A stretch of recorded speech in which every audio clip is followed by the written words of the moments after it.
Welcome everybody to this tutorial. Today I will begin using the command line interface, but before I do, let me just share a few things with you from my own personal experiences with the command line. First of all, it can seem a little bit complicated, especially to Windows users, and in the beginning it might seem like you will never be able to learn it or something of a kind, but believe me, that is not the case. Thousands of people, millions of people have learned it before you who had the exact same mindset.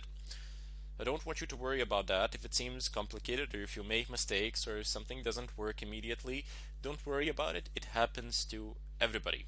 Most important of all, do not get frustrated by it. If you do, get up, go make a cup of coffee, drink a cup of water, go for a walk, whatever, make a 5-minute break, whatever calms you down. Do it, because if you are frustrated, you won't be able to do it. You won't be able to do much. I guarantee it to you. Anyway, if you just stick with it, by the end of this course, you will master the Linux command line and you will successfully be able to use Red Hat without any problems. You will have full knowledge of the terminal in Red Hat, and you will command it to the fullest of extents. You will be able to do whatever you want with it without any bigger difficulties. But as I said, if there are problems along the way, and there will be problems along the way, if you encounter bumps, don't stop, just stick with it, and eventually you will figure it out of that, I assure you. It is not as complicated as it seems. It's very simple, straightforward, no problems. Anyway, that being said, let's just go ahead and click on Application, move on down to Utilities, scroll to the bottom, and there is a terminal icon here. We're just going to go ahead and click it. Excellent. So I have already changed my terminal here to an extent, but if you just go ahead and click on Edit and you say Profile Preferences, here you can customize it to a good extent. So I have there are just a few things that you need to customize here. Other than that, you can just leave as it is. So profile name, it's random guy. That's my username for this account. So I have changed the profile name to random guy. It will probably be by default untitled or something of a kind, but even if you don't change it, it won't make any significant differences. Down below, this will be ticked, so use system fixed with font, and if you untick this, you will be able to select a custom font for you, and you will also be able to configure the font size, which is very nice. So if I say 20, this is going to get even bigger. I'm probably going to say 22 for the purposes of this tutorial. I generally wouldn't use it, but I want you to be able to see everything that goes on here. Down below, you have the cursor shape. So just take a look at the terminal in behind at the top and see how the block changes to an I-beam and then how it changes to an underline. I personally like to use a block. You can use either of the three, any of the three, whichever suits your needs or preferences. You can also configure the default terminal size. You can resize it basically now to anything you want with an arrow with your mouse. However, this default terminal size refers to every time you open up a terminal, what size do you want it to be then? But after you have opened it up, you can change it to whatever you want. Anyway, the next thing that I want to configure is colors. So under colors, you can say what sort of scheme do you want. It says use colors from the system theme. Do you want that? No, I do not want that. Okay, I generally choose blue on black. For this particular tutorial, I've chosen green on black. I think you'll be able to see things a lot better that way. But you can choose whatever you want. So you'll look, here you have text color. You can choose your text color to be anything. It can be yellow or whatever this color is. And look, it changes in the background, no problems. It can be, is this crimson or red? This is red. Okay, so, oops, I just changed the color plate, sorry. Let's just put it red here. And you can see that it immediately changes. But I'm just going to go ahead and select, was it this green or this green? Select, yep, it was this one. Excellent. So I'm just going to go ahead and select this one here. Okay, so bold color. No, I don't want bold color to be that. Sorry. Let's just cancel same as the text color. Don't alter that. I thought for a moment it was something different. So the bold color is basically bold letters. What sort of color do you want for that kind of text or something of a kind, if I'm not mistaken? Anyway, down below you have built-in schemes. So you can, I don't know, use different ones. There's like the Linux console, or I don't know, Tango. I've honestly never used that one, or Xterm. I don't know, I really wouldn't use that one either. You have the color plate down here, which you can play around with if you want, but there really is literally no need for you to do that. You can just say custom and then choose whatever you want. But there's not even a need to play with palette at all. You can change color of different things there, but no need. You're just going to confuse yourselves. Rather, instead, just change the text color and the background color to whatever suits you. I would personally recommend that you change it to something that is suiting for your eyes. Anyway, do we have anything here? Okay, yes, the scroll bar. How many lines do you want to be able to scroll back to? This is a pretty good thing, actually. It might not seem important or something of a kind, but more often than not, you will want to scroll back and you will want to see that what have you done or what has been done. So it's not bad to keep this number high. I think 8,192 is plenty, so there's no need to change that. But sometimes it's a good idea to click on unlimited, although all these things cost resources. Compatibility. Okay, so no need to change anything actually here. By default, this is all fine. Title and command, this is all also fine. You can run some additional scripts or something of a kind. Custom made says run a custom command instead of my shell. Don't change that, just leave it as it is. There's no real reason to change anything here. We will be changing things in the terminal anyway. If you want something to run on boot up, we will place it in the cron tab, and there things will run. You don't need to put anything here or anything of a kind. Anyway, I'll just go ahead and close this,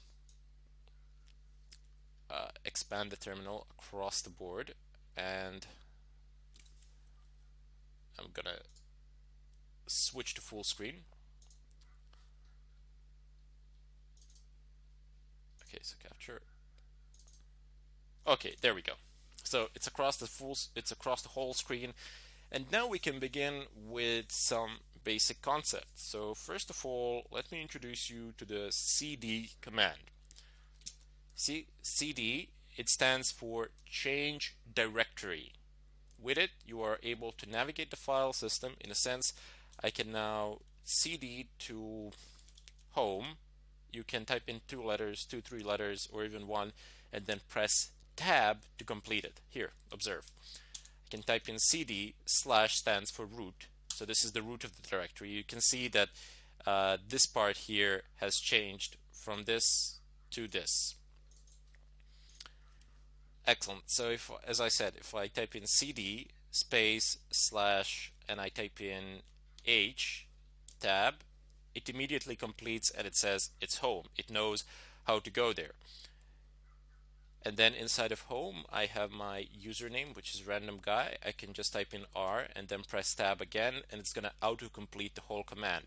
So sometimes you need to type in more than one letter or press tab twice. There you go. So it completed. Just go ahead and clear that. So cd, if I / home, it's going to complete. And if I even don't type anything in here, because there's only one possibility, if I press tab, it's going to finish and it's going to type in random guy, the username. And if I type in tab again, nothing's going to happen. But if I type it twice really fast, actually I've typed it in thrice here, but doesn't really matter. You are able to see from here, you see this is the command. I've typed in tab twice, tab twice, and now I got a list of possible folders that I could navigate to, directories actually, that I could navigate to. Very simple. And if I type in capital T, that's for templates. Is there anything else with a T? Nope, there is. Okay, let's use the P. So there are 2 things with P as far as I can see. It's pictures and public. If I type in tab, nothing, but if I type it again, it's pictures and public. So it gives me the two possibilities. Very easy way of navigating through the entire file system, but you might ask yourselves, how does he know where to go? That's a pretty good question, actually. And we use our pre-existing knowledge, of course, but we also use another command which helps us navigate and figure out where we are at the moment. Now, before I go into that, there is this command which I've used previously. It's called clear. It's spelled like this. And if you type it into the terminal, it's going to clear pretty much everything that is there. You see, I just typed in clear, and it literally does what it says, what the name says it does. It clears the screen completely. It clears the terminal. Quite handy, very helpful to stay neat, stay in focus with what you are doing at the moment. Now, there is this command ls, and if I press it, you see it lists if I just type in ls without adding any arguments of whatsoever, it's going to list all the folders and all the files, and it's going to list pretty much everything within my current working directory. It's not going to give me the hidden files, but you don't really need those at the moment. I will explain shortly what those are and how you can see them. But if I just type in ls, it's going to show me everything in my current working directory. So if, for example, if I want to go to boot, dev, bin, etc, home, lib, whatever, I would type in cd space etc, press enter, and then I would type in ls again, and you see I have a whole ton load of files here, folders, files here, directories, and so on and so forth. I have a lot of stuff here in general. So let's just go ahead and clear. You will too. But there is another key thing with this cd command. Actually, there are a few shortcuts that you can use, and there is one key thing. So let's just go back to root directory. To go back to root directory, you just type in cd space slash. This is pretty much the same concept that is on Unix, Linux type systems. That also is the same concept that works on a BSD or on Mac. The only operating system that this concept is not valid. The command cd is, but the concept of a slash is not on Windows. So Windows machines would use something like this, a backslash. This would be their point of reference. This would be how they would navigate. With backslash, so you would say, I don't know, program files, and then backslash, I don't know, something here. Something, and then again, random stuff. Anyway, this is how they would navigate. This is how you would navigate in Windows with backslashes and then typing in the whole path. Also, the tab option that I've showed you a moment ago works a bit differently there as well. Let's just go ahead and clear the screen and see. Oops, I don't need to, because you can also see where you are here. It's going to tell you generally where you are in this section that I have selected now. So slash just represents root. But look at this. I can cd to home, and let's say I'm in home. And let's say that I want to go exactly, actually let's go to random guy and then clear. And let's say I want to go exactly one step backwards. How would you do that? You don't want to type in cd and then root and then home and then you would go back there. Okay, in this particular example it's relatively simple, but you could be somewhere deep in the file structure, and to type this path in again can be a bit tedious. Just to go one step backward, it's not very practical. So symbol for the previous directory is dot dot. If I type in dot dot, I'm going to go back one directory. I can go back again, so cd dot dot. See, I'm going backwards. The current directory is cd dot. Well, there wouldn't be a point type in cd dot, but the marcation for the current directory is a dot. Anyway, another thing that you can type in is, after you have cleared, is pwd print working directory. So if I press enter, okay, so it's root. If I cd home pwd, I'm in home now. Clear, cd random guy, clear, pwd, I am in root home random guy. Excellent. So if I type in cd dot dot and again pwd, you can see that this path here, that this not path but this current working directory is different from this one.